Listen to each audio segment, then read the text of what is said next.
Everyone here is in business, and there's a problem that all businesses have. We're in the most competitive environment we've ever been in. We went from, 500 million people being online to a couple billion people being online, and in the next 4 years, they're saying we're gonna have 3 billion more online. That means this entire world is a bigger market. If you're the person that adds more value, it also means you're gonna have more competitors than you've ever seen in your life. How many think the economic world that we're in today is gonna stay the way it is? Raise your hand. How many think that the economic environment's gonna go through seasons? We're gonna have some more ups and downs as we adjust to what's happening in the world here. Say aye. Well then if we know that, our goal, you and I as leaders, should be to anticipate that. In fact, everyone in this room is a leader of something, whether you're the leader of the company or whether you're a leader of a department or whether you're a parent or hopefully you're a leader, not a follower. If you're a leader, you've got to exercise that skill. And so I want to talk to you about that and one of the most important skills at that. But most people don't exercise that leadership because they're dropping behind in their skill sets. And I'll give you an example of what I mean. How many of you in this room, I want an honest answer. I'd like you to yell the answer and raise your hand if you would, please. How many of you in this room have ever experienced the absolute total humiliation of playing a video game against a child? What happens when you play the child? Who always wins? Come on, who wins? Always. Why does the child always win? Is it because they're faster? Is it because they're smarter? Is it because they're stronger? No, it's because they played this game before.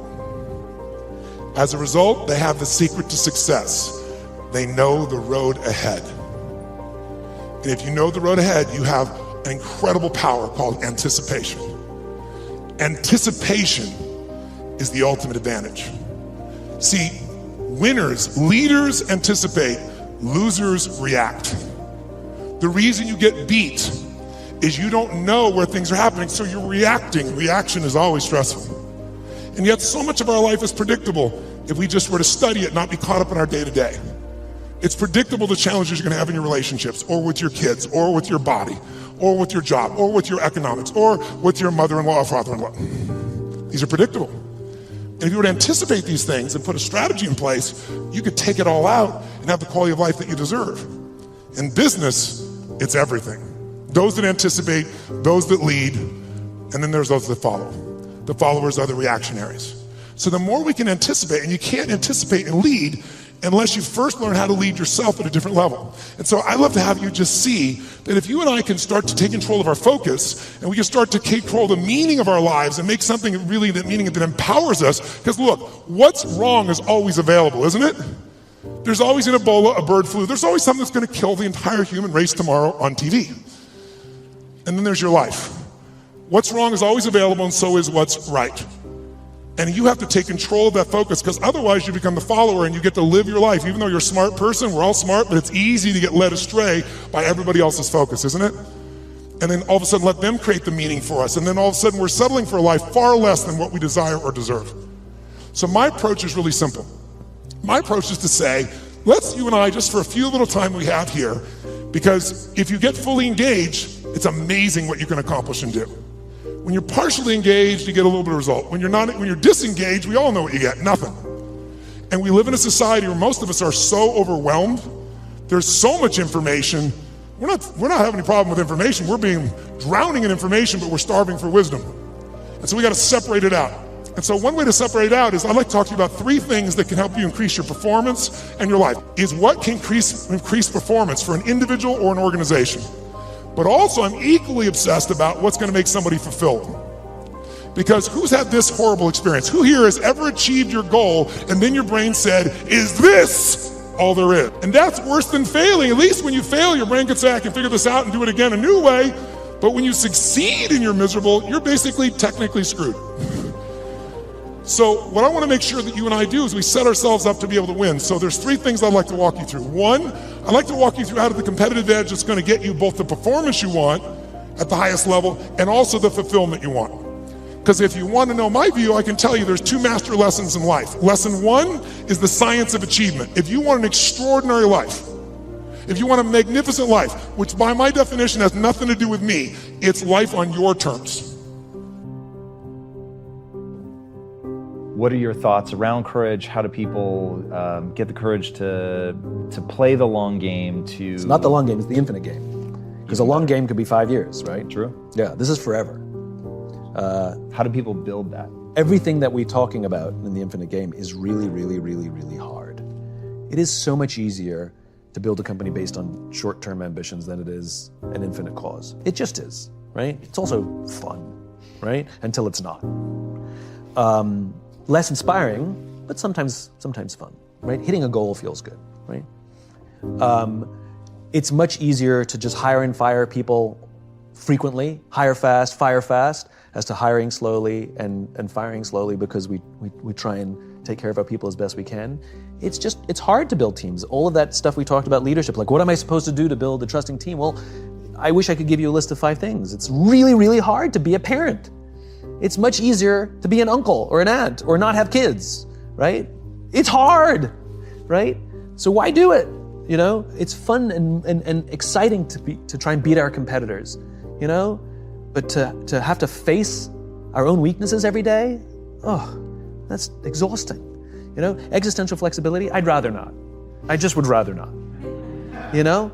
So the reason this takes courage to completely change our mindset, about the game that we're actually players in, and how we want to approach these things, and do we want to shift our mindset and our organizations to prepare for the infinite game, to be organized for the infinite game, it takes courage because we're going to be swimming upstream in a world that is very finite driven.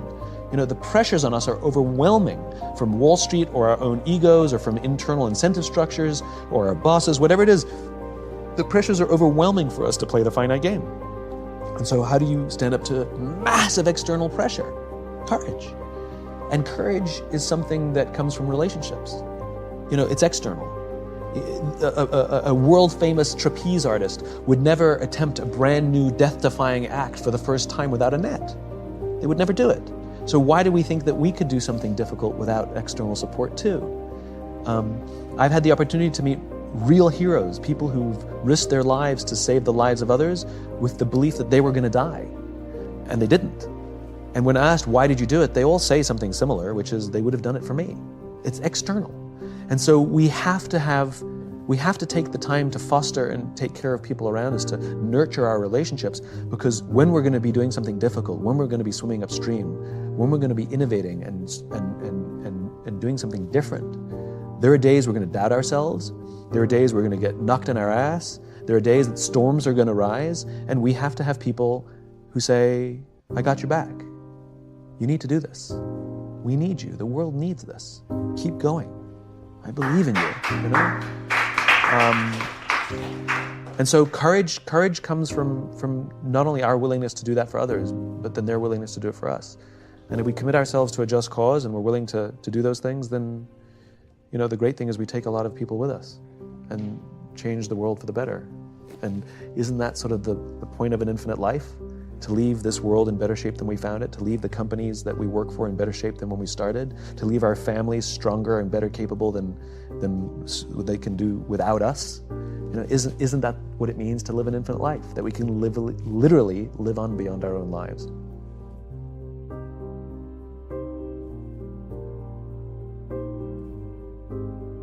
Succeed in life. You know, there's 3 things there: vision, consistency, and hard work. You gotta know where you're going. You gotta believe that you can get there. You don't realize your dreams are so important because your DNA, who you are as a person, is wrapped up in your dreams. No matter what happens, you will not quit, because quitting is not an option, because you have a why, you have a passion, you have a purpose. I have a dream.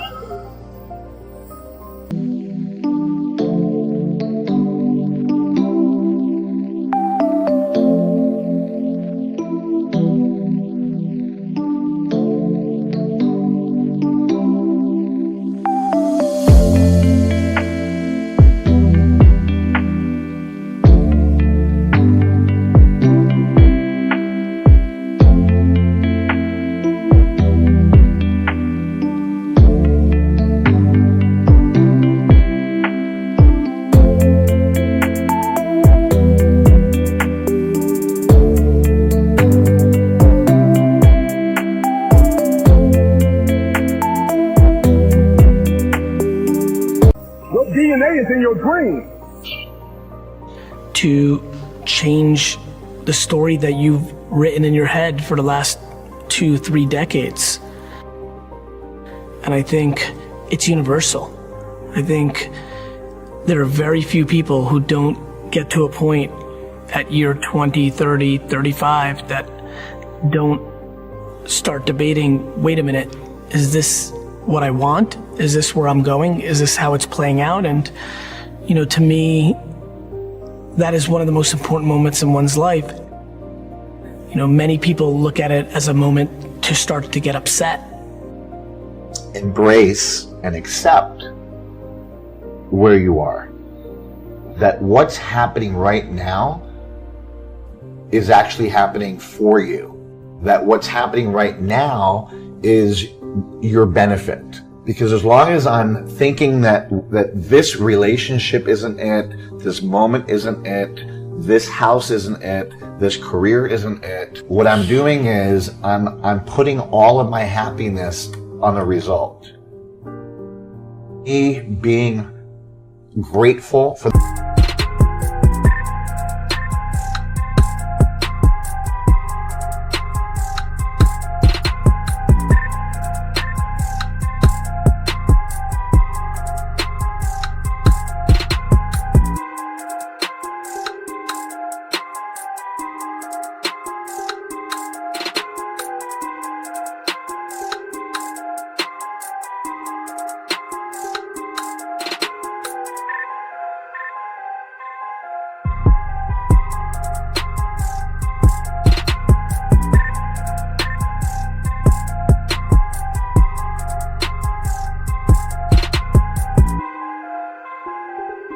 the moment that I have, whether it could be a bad moment, it could be, you know, an amazing moment, because my happiness is up to me. And so my enjoying of this moment is up to me. When Tony was sharing what she was sharing, Jill, both of them got dealt with people taking advantage of them when they was little. Listen to me, man. I know you suffering. I know you hurting on the inside. You wondering why. Like, why this gotta happen to me? Why I gotta experience it? Why this person had to take advantage of me? I promise you, you are turning into a warrior. Everybody wants to judge themselves through the lens of a moment. They want to be cool right now, today. And they're asking themselves, what's the least I need to do to feel cool? What's the least I need to do to be successful?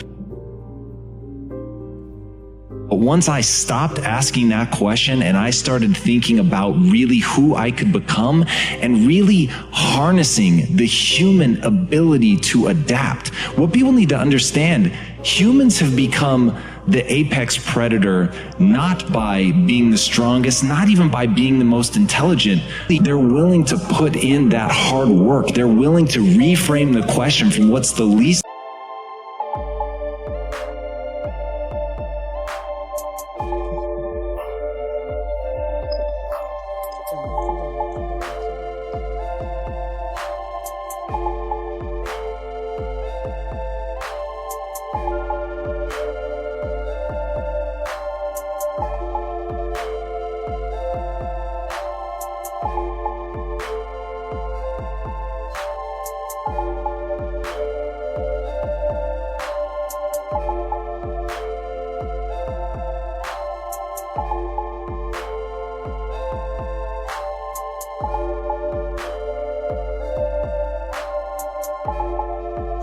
I can do to what's the most I can bear. And when you're looking at yourself on that long timeline, when you're saying, what can I accomplish over the next 10 years? What is the amount of suffering and back-breaking work that I'm willing to put in and endure in order to become something extraordinary? That's the key, is you actually have to perform.